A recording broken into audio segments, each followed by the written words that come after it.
우리를 가장 크게 축복하는 방편이죠. 시험입니다. 그래서 야고보서 말씀도 기쁘게 여겨라.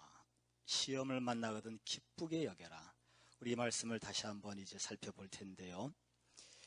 우리가 설명드린 것처럼 야고보서는 구원받은 성도들의 행함의 변화를 위해서 주신 말씀입니다.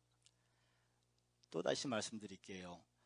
예배당 건축해라, 헌금해라, 교회 일 열심히 해라, 그게 아니고요.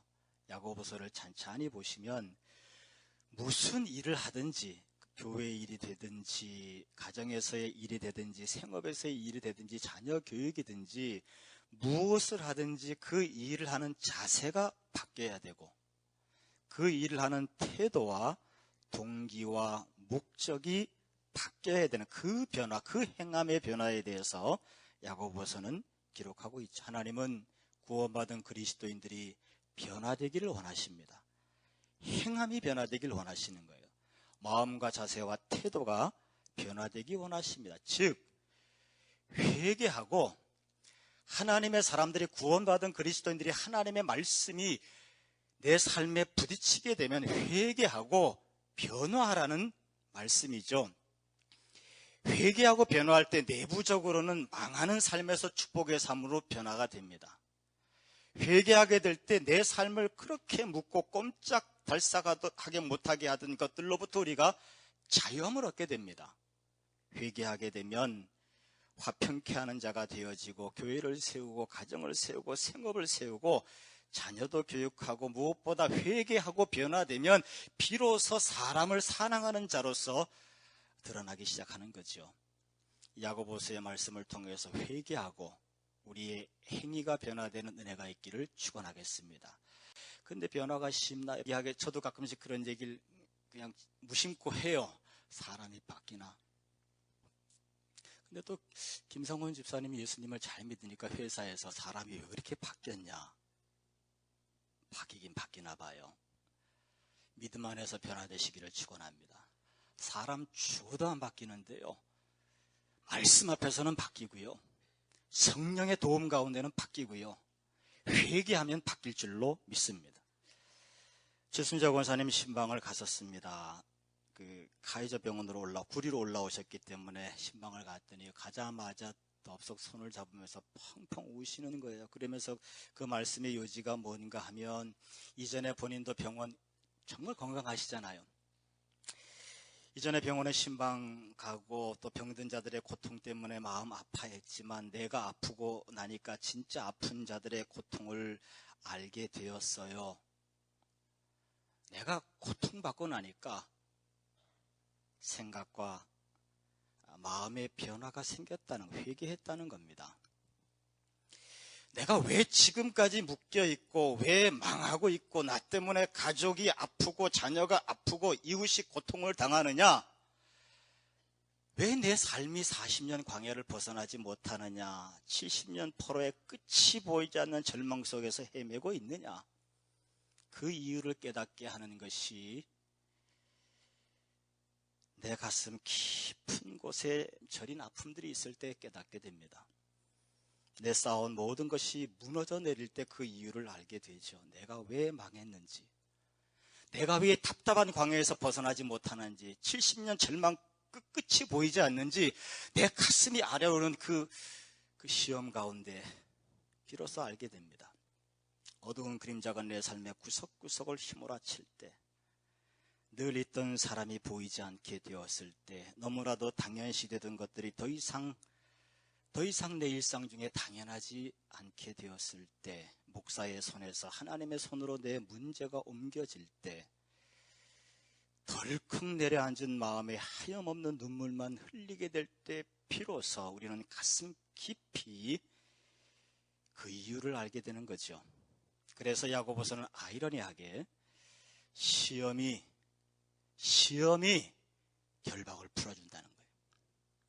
시험이 망하는 길에서 축복의 길로 돌이키게 하고, 시험이 있어야 변화되고, 그 시험이 있어야 비로소 회개하고 사람을 사랑하는 그리스도인으로 드러나게 된다는 것입니다. 먼저 우리가 시험 받는 이유에 대해서 그래서 야고보서는 얘기야. 왜 우리가 시험을 받을까? 왜 40년 광야 70년 포로 생활에서 벗어나지 못할까? 14절을 보겠습니다. 14절. 왜 우리가 시험 가운데 던져질 수밖에 없는지, 왜 우리에게 시험이 반드시 필요한지.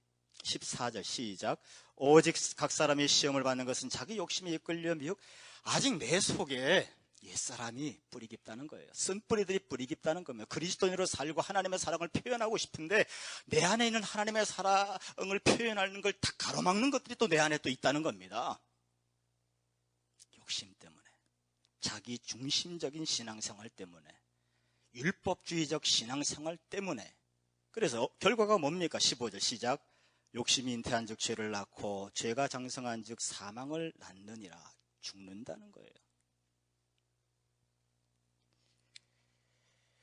우리가 시험을 받지 않으면 16절 시작. 내 사랑하는 형제들아 속지 말라. 정신없이 살다가 결국 계속 망할 것만 선택하고 망할 길만 달려가다가 비참하게 죽는다는 겁니다. 그래서 우리를 사랑하시는 하나님께서 시험을 우리에게 허락하셨죠. 사람들이요, 내 속에 나를 죽이는 것들이 있다는 사실을 잘 몰라요. 계속 속아 삽니다. 정말 내 삶을 가로막고 내 삶을 죽이는 것이 내 속에 있다는 것을 몰라요. 그래서 계속 속아서 무덤덤하게 삽니다. 시험이 올 때 비로소 회개하는 거죠.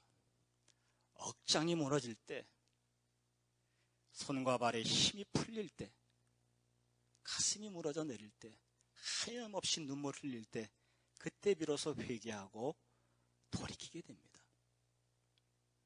시험을 만나서라도 회개하고 돌이키는 저와 여러분 되시기를 축원하겠습니다. 그래서 그 목적이 있기 때문에 시험만이 내 욕심을 녹여버려요.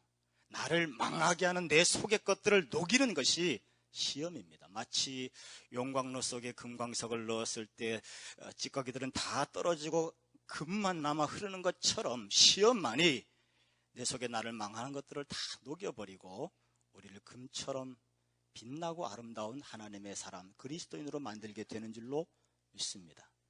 그래서 2절 4절의 말씀이 기록된 겁니다. 2절 시작.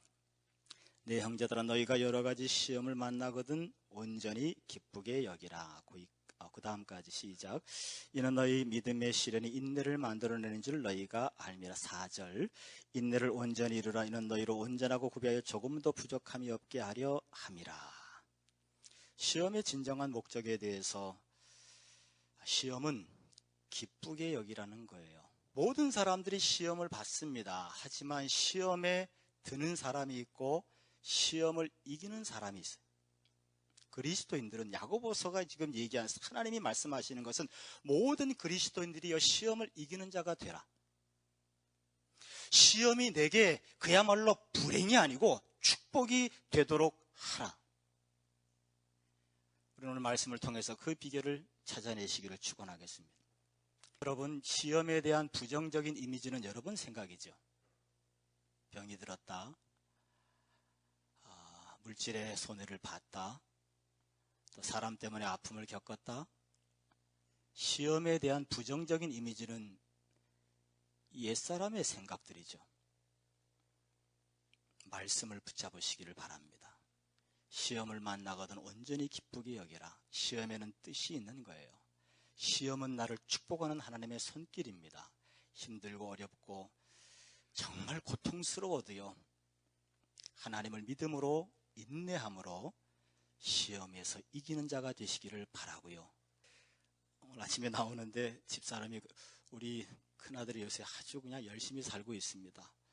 근데 집사람이 그런 얘기, 누가 좀 집안 식구 가운데 뮤지컬하는 사람이 있었으면 끌어주면 좋을 텐데, 부모 마음이니까 엄마 마음에 그런 얘기를 해요. 그래서 난 그랬죠. 그러면 나는 우리 집안에 무슨 목회자가 있었나? 그리고 목사가 또 예화 드는 게 빤하잖아요. 나비가 고치를 나올 때 지가 뭐 힘껏 날개짓을 하면서 그걸 지가 깨고 나와야 이 날개에 힘이 생겨서 창공을 향해서 날아가지. 그걸 누가 이렇게 잘라서 쉽게 나오게 하면 나오자마자 방바닥만 기다 주고. 부모들이 길을 열어줄 수 있겠죠. 자식은 그 길을 갈 힘이 없습니다. 하나님께서 불과 일주일 만에 가나안 땅에 들어갈 수 있겠죠. 할 수 있겠죠. 가나안 땅에서 그날로 죽습니다. 그래서 40년 광야의 시험이 그들을 기다리고 있었던 겁니다. 자, 그리고 그러면 시험을 통과하는 방법에 대해서 4절 한번 읽겠습니다. 4절 시작. 인내를 온전히 이루라. 이는 너희로 온전하고 구비하여 조금 더 부족함이 없게 하려 함이라. 시험을 통과하는데 인내를 이루란, 인내라고 하는 것은 무엇 아래에 있다라는 의미입니다. 인내라, 어려운 상황이 닥쳤는데, 이럴 때 참, 그 개그맨들의 말이 참 탁월한 철학이 있습니다. 당황하지 않고, 안 웃습니다. 막 어려운 일이 닥쳤을 때, 인내라고 하는 의미는 그 어려운 일, 시험 밑에 납작 엎드리라는 얘기예요. 제가 한번 전에 그런 얘기를 했죠. 태백산에 밤에 이제 겨울에, 그때 12월 달쯤 됐겠네요. 밤에 산기슭 올라가는데, 그땐 참 산기슭 많이들 갔어요. 밤에 혼자 산기슭 올라가는데, 눈이 많이 왔습니다. 근데 뭐, 괜찮겠지, 겁이 없는 거죠. 기도하고 내려오는데 갑자기 눈보라가 막 바람이 강풍이 불면서 막 확 지나가니까 길이 안 보이네. 길이라고 하는 게 나무 사이로 조금 짐승들 다니는 길 같은 그런 길인데 길이 안 보이는 거죠. 순간 당황해서 허둥대겠더라고요. 허둥대는 마음이 생기는데 갑자기 마음속에서 그냥 주저앉아라 이런 감동이 오더라고요. 깜짝 엎드렸어요. 눈보라가 치는데 바닥까지는 안 치더군요. 그 밑에 바닥으로 바짝 엎드리니까 길이 보이더라고요. 그게 제가 살아서 여기 와 있습니다. 벌써 이게 한 30년 된 얘기예요. 인내라고 하는 거. 사람들이 허둥대다가 시험을 만나서 허둥대고 이 생각 저 생각 이리저리 그러다가 죽는 거예요. 시험을 만나면 하나님 앞에 나와서 바짝 엎드려야 됩니다. 그때 길이 보일 줄로 믿습니다. 5절. 그래서 이어지는 말씀에 길을 구하라는 거예요. 지혜. 야고보서를 쓴 야고보 사도는 예수님의 육신의 동생입니다. 야고보는 사실은 예수님이 자기 육신의 형님이었기 때문에 잘 믿지 않다가 불신하는 마음이 있다가 부활하신 주님을 보고 확실한 믿음을 가졌다고 하는데요. 초대교회 훌륭한 지도자가 되었고 무엇보다 기도를 많이 했던 분이라 그분의 별명이 낙타무릎이에요. 굳은 살이 너무 박여서 낙타무릎인데 굉장히 겸손한 분이죠. 그런데 만약 야고보가 지혜가 없는 사람, 하나님의 뜻을 모르는 사람이었다면 예수님의 동생이기 때문에 나는 예수님의 동생이라고 폼잡고 다녔을 겁니다. 그런데 그러지 않고요. 오늘 본문에도 나는 하나님과 주 예수 그리스도의 종 야고보라고 합니다. 나는 예수님의 동생이야 폼잡고 다니지 않고 예수님의 종이야. 지혜라고 하는 것은 내가 원하는 자리에 내가 있는 것이 아니고 하나님이 원하는 자리에 내가 있는 것입니다.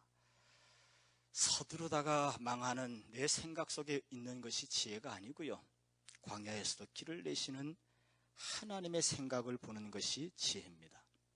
시험을 통해서 하나님의 지혜가 우리의 신비에 마음의 비석에 세워지시기를 축원하겠습니다.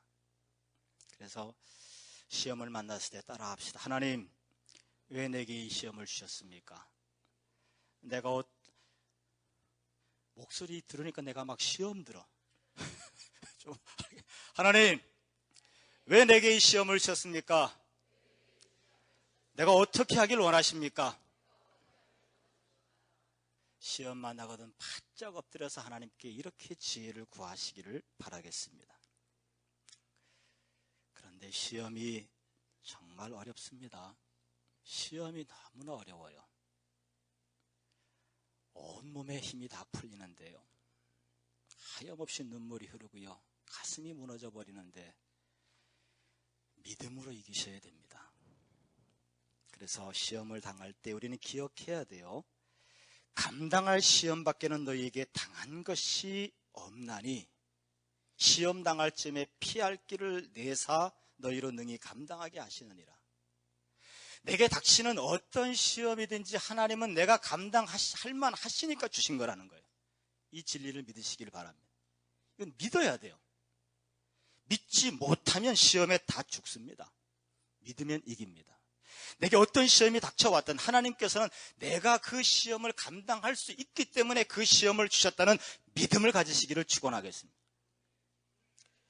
그리고 히브리서 2장 18절에도 그가 시험을 받아 고난을 당하셨은즉 시험 받는 자들을 능히 도우실 수 있느니라. 내가 받는 시험 가운데 예수님 도와주신다고 하는데요, 예수님은 시험 덩어리입니다.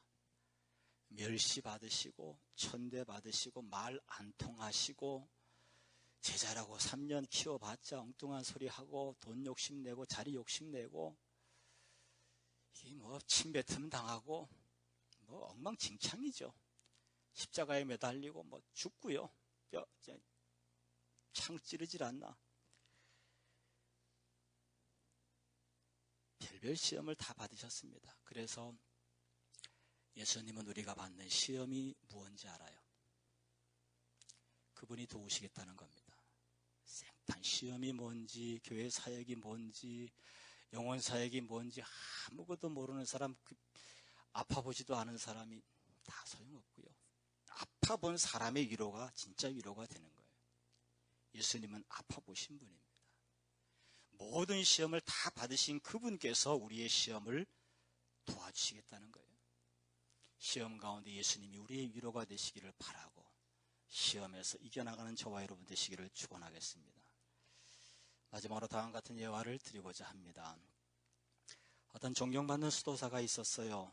그리고 그 수도원에는 젊은 수도사가 한 사람 왔는데 아주 똑똑하고 교만한 그런 젊은 수도사가 왔어요. 그래서 뭘 좀 가르쳐줘야겠다 싶은 생각이 있어서 이 존경받는 수도사가 아주 그 수도원 가운데 딱딱한 땅이 있는데 그곳에 데려가서 이 딱딱한 땅에 물을 부어라 했더니 물을 부었어요. 물이 다 흘러갑니다. 땅이 물을 흡수하지는 못해요. 그래서 수도사가 삽으로다가 그 흙을 부서뜨렸습니다. 물을 부어보니까 물이 잘 빨아들여지죠. 이 부드러운 흙에다가 씨를 심으면 잘 자라고 열매를 맺는다라는 사실을 얘기해 준 거예요. 딱딱한 마음 가지고는 사랑하지 못합니다. 딱딱한 마음 가지고는 40년 광야 못 벗어납니다. 딱딱한 마음 가지고는 70년 절망의 시간 끝나지 않습니다. 딱딱한 마음 가지고는 결박이 풀리지 않습니다. 딱딱한 마음 가지고는 우리는 살아갈 수 없습니다. 망하는 길로만 계속 선택하며 가게 되어 있습니다. 부드러워져야 돼요. 부서져야 됩니다. 깨져야 됩니다. 그게 시험이에요. 힘이 듭니다. 너무너무 힘이 듭니다. 하지만 하나님은 감당하실 만하니까 주셨고 예수님이 바로 그 옆에서 나를 도와주시고 시험은 면류관을 보장하고 있다는 사실을 믿으시기를 축원하고 어떤 어려움이 있어도 허둥대지 말고 인내하며 납작 그 자리를 지키시기를 바랍니다. 하나님의 지혜가 내 지혜와 바뀌어지는 것, 그 회개함으로 하나님의 축복의 사람 되시기를 바라고요. 앞으로 어떤 시험이든 저와 여러분들을 축복하는 시험이 되시기를 주님의 이름으로 축원하겠습니다. 주신 말씀 잠시 묵상합니다.